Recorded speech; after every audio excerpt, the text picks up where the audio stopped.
Hi, this is your 7 essentials for your pelvic floor that we're going to go through. Before we start, we need to just do a few of the basics and then we'll get into the exercises. So I want you to just sit on your mat or on your carpet or wherever you are, and I've got my legs crossed, you can have them long. Just want you to think about getting even weight between both sit bones. Then we are just going to think about having a right peach under our chin, and the way that I do that is I take my fist and I place my knuckles against my neck and I gently bring my chin down on top to place my neck. I want you then to just bring your shoulders up to your ears, slide the shoulder blades down your back and have your shoulder blades flat against your back, so slightly lifting that chest bone up. And then I want you to think about your pelvis. It can't be too tucked under because that means we're slouching. So you need to lift up that chest bone, but don't overextend your tummy. So just rocking the pelvis gently forwards and back until your pelvis is in line. So we're thinking about the hip bone being in line with your shoulder and your earlobe. So this is what's called neutral spine, and it's really important for sitting. Sitting is a little bit of an enemy of the pelvic floor because it takes our spine out of line. So try and think about this position because it makes your spine stronger, and like I say, posture is very important. So we are just going to start by warming up the neck. So we're just going to circle the head round, just taking any tension out of there.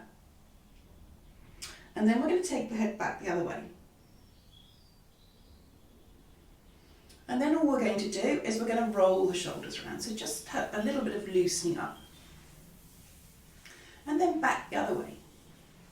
Then bringing those shoulders back to that neutral position where your shoulder blades are flat against your back.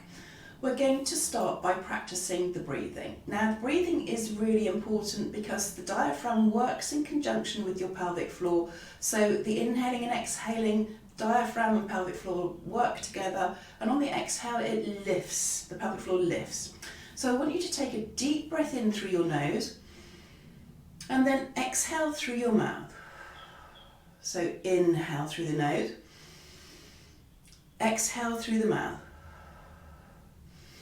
inhaling and exhaling, inhale and exhale. We'll do 2 more. Big breath in, inhale through the nose, exhale through the mouth, inhale through the nose and exhale through the mouth. So the breathing is also important in what we're doing because it means that we are lifting and the pelvic floor is moving. So we're going to come down onto our backs, and I'm going to lie on my back and I've got my feet hip distance apart. So I'm going to place my neck again. So I'm taking my fist and placing my knuckles against my neck, bringing my chin down on top, arm down by my side. And I've got my palms flat on the floor and I'm just sliding them down towards my hips. And I want you just then gently to tilt the pelvis in and out of the mat because we're trying to get that hip bone and pubic bone level so you have a nice little hollow beneath your mat and your lower back. Then I'm going to take my fingertips and I'm going to place them on the inside of the bony bits of my hips. I'm going to take this hand down because it's difficult to see otherwise. So I've got my fingertip pushed in and I can feel there's something there. What I want you to do is I want you to contract that band of muscle. There's muscle there. See if you can contract it and then release it. Contract it and release it. Contract it and release it. Once more, contract it and release it. So when you do this, you might feel there's nothing happening, and that's because our brain is starting to talk to the muscle and the muscle is starting to talk to the brain, but with a little bit of practice, it will come. So what we're going to do on this next one is you're going to have a nice big inhale. As you exhale, contract that band of muscle and then release.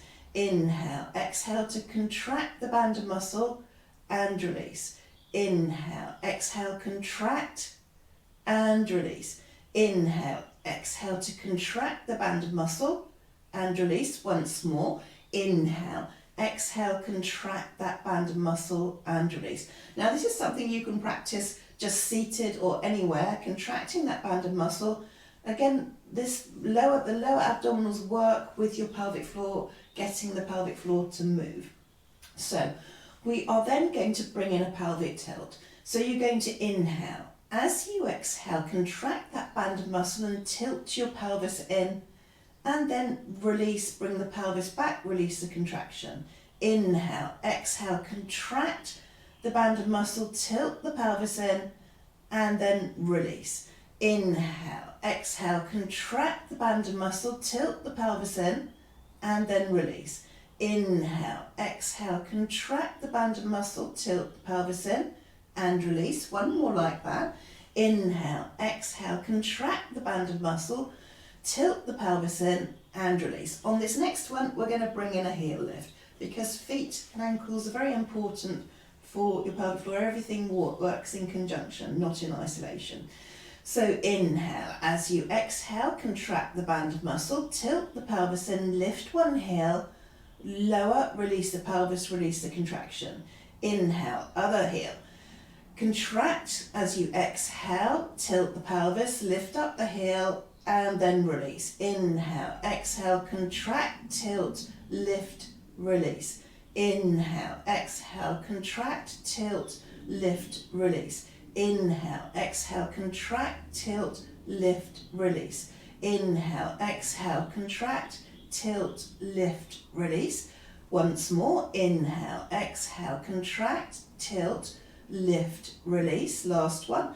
Inhale, exhale, contract, tilt, lift, release. Well done.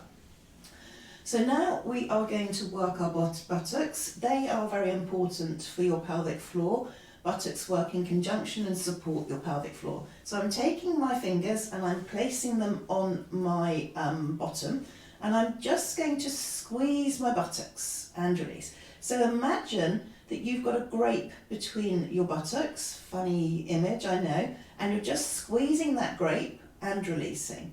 Squeeze the buttocks and release. Squeeze the buttocks and release. Squeeze the buttocks and release. Once more, squeeze the buttocks and release. We're going to bring in the breath. So you're going to inhale. As you exhale, squeeze the buttocks, release. Inhale, exhale, squeeze and release. Inhale, exhale, squeeze and release. Inhale, exhale, squeeze and release. Inhale, exhale, squeeze and release. Inhale, exhale, squeeze and release. One more. Inhale, exhale, squeeze and release. Then we're going to inhale. As you exhale, squeeze your buttocks, lift up to shoulder blade height. Keep your fingers there. Release. Inhale, exhale, squeeze your buttocks. Try and keep your buttocks clenched as you come back down, and release. Inhale, exhale, squeeze the buttocks as you lift up to shoulder blade height. Release. Inhale, exhale, squeeze the buttocks and lower the pelvis back down. We're going to do 3 more. Inhale, exhale, squeeze the buttocks, lift up to shoulder blade height. Release. Inhale, exhale, squeeze, lower the pelvis back down and release. Inhale, exhale, squeeze the buttocks, lift up to shoulder blade height. Release. Inhale, exhale, squeeze and lower the pelvis back down. Last one. Inhale, exhale, squeeze the buttocks as you lift up to shoulder blade height. Release. Inhale, exhale, squeeze and lower back down. So on the lowering back down, if you're finding that your buttocks want to release, that's quite natural. And again, the muscle memory will come. It's just with practice. So we're just going to do a key stretch for our pelvic floor where we're going to cross one knee over the other, and we're going to bring that knee towards the opposite shoulder. So I'm feeling a stretch into my bottom here. Stay there a moment, and then bring the feet back down. Cross the other knee, or cross the legs over at the knee, and again pull that knee towards the opposite shoulder to feel a stretch into the other side of your bottom. Counting down from 3, 2, 1, and then release. And then we're going to bring our knees into our chest, and we're just going to hold on to our knees, and we're going to circle the knees round.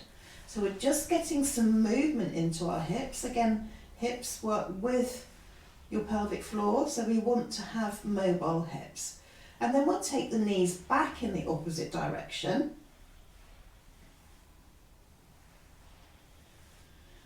And then bring your feet back down onto the mat. We're going to bring the soles of the feet together and let the knees relax down towards the floor, stretching our inner thighs. Inner thighs are also very important for the pelvic floor. They literally attach at the same place as the pelvic floor and work with it and support it. So we're stretching here, key stretch. It's very important to stretch all these areas. They get very tight, and we need to keep them looser to support your pelvic floor. So counting down from 3, 2, 1, bring the knees back up.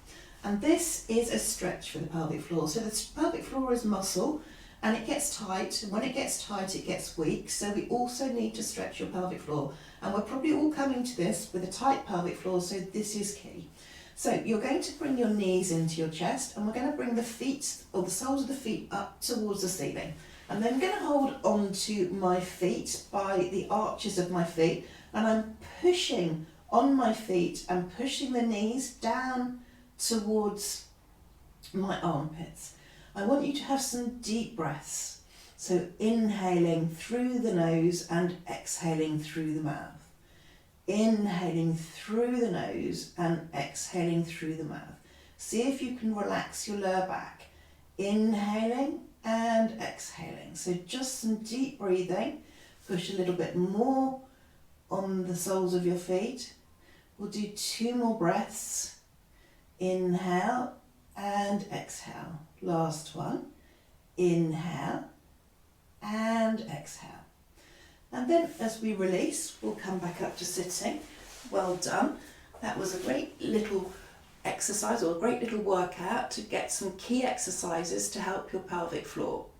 And try and do them regularly, because they will really help you. Cheers.